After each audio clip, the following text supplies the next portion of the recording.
Hi guys, মোৰ অন্য এটি ব্লগলৈ আপোনালোকক স্বাগতম জনালোঁ। আজি ৰাতিৰ সাজত যিহেতু মাছ মাংস নাই, আমাৰ কণীকে বনাবলৈ ল'লোঁ। আমাৰ যিহেতু তিনিজনেই মানুহ, 3টা কণীয়ে বনাবলৈ লৈছোঁ দেই, আপোনালোকে নাহাঁহিব আৰু।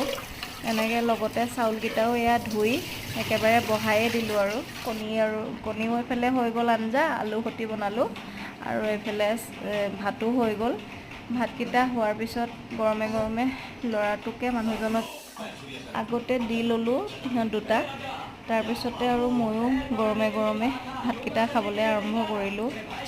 যিহেতু সিহঁতক একো নালাগে বুলি ক'লে, ময়ো একেলগতে বহিয়ে দিলোঁ। তাৰপিছতে এনেকৈ দেখিছেনে আমাৰ ঘৰত কিমান টিভি চাউণ্ড দি ভাত খায়, ইমান ঠাণ্ডাটো পাকাতে বহিয়ে এনেকৈ ভাত খায়।